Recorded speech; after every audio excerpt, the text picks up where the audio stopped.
الترانسفورميشن في عالم البيزنس مش تغيير بسيط ولا خطوة صغيرة، دي تغيير جذري وكامل في أهداف الشركة.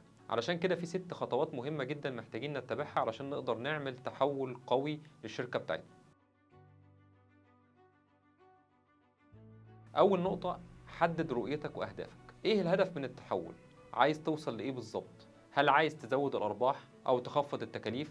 تعمل تحسين رضا العملاء بتاعك والموظفين؟ ولا كل ده مع بعض؟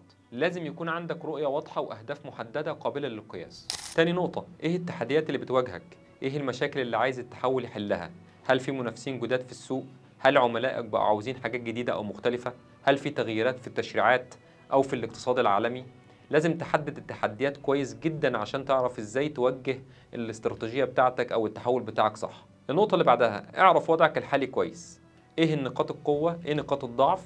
لازم تعمل تحليل شامل لشركتك وتشوف ايه الحاجات اللي انت شاطر فيها والحاجات اللي محتاجة تتحسن. ده هيساعدك تحدد المجالات اللي محتاجة تركيز في التحول.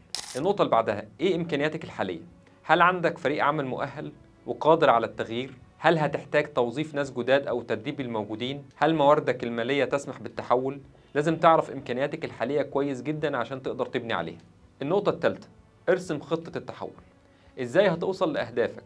حدد الخطوات اللي هتاخدها عشان تحقق الأهداف ديت، وحدد إطار زمني واقعي لكل خطوة. إيه التغييرات اللي محتاجها؟ ممكن تحتاج تغيير في استراتيجية الشركة أو في عملياتها الداخلية أو في هيكلها التنظيمي أو حتى في ثقافة الشركة. إزاي هتقيس النتائج؟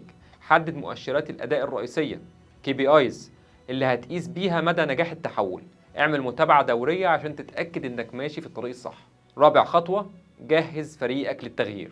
التحول تغيير شامل، مش مجرد تغيير في التكنولوجي. لازم فريق عملك يكون فاهم أهمية التحول ومتحمس له، وده محتاج تدريب وتوعية وتواصل مستمر. دور القيادة مهم جدا، لازم يكون في قيادة قوية تدعم التحول ده وتشجع الناس على التغيير وتزيل أي مخاوف أو مقاومة. القائد لازم يكون قدوة ونموذج للتغيير. الخطوة رقم 5، نفذ خطة التحول. ابدأ بالخطوات الصغيرة، مش لازم تغير كل حاجة مرة واحدة. ابدأ بتغييرات صغيرة وتعلم منها قبل ما تعمل تغييرات أكبر. خليك مرن، الدنيا بتتغير بسرعة. خططك لازم تكون مرنة عشان تتكيف مع أي ظروف جديدة. ركز على التواصل، لازم يكون في تواصل مستمر وشفاف مع فريق العمل وعملائك علشان يعرفوا إيه اللي بيحصل وإيه المتوقع منهم. التواصل هو مفتاح النجاح في أي تغيير. خطوة رقم 6، تابع وقيم النتائج. قيس أدائك بانتظام، استخدم KPIs اللي انت حددتها في خطوة رقم 3 عشان تقدر تقيس مدى نجاح التحول. تعلم من أخطائك، التحول رحلة طويلة جدا ومش كل حاجة هتمشي زي ما خططت. المهم انك تتعلم من أخطائك وتعدل خطتك بناء عليها. احتفل بنجاحك، لما تحقق أي نجاح مهما كان صغير احتفل بيه وشجع فريق عملك، ده هيزود حماسهم ويخليهم يبذلوا مجهود أكبر. نقط مهمة جدا، التحول مش مجرد مشروع بتعمله وخلاص، دي رحلة مستمرة محتاجة مجهود وتطور مستمر. الناس والعمليات هم الأساس حتى لو التكنولوجيا مهمة. آخر وأهم نقطة، الإدارة العليا لازم تكون متفهمة وبتدعم التحول وبتشرك كل الإدارات في العملية دي.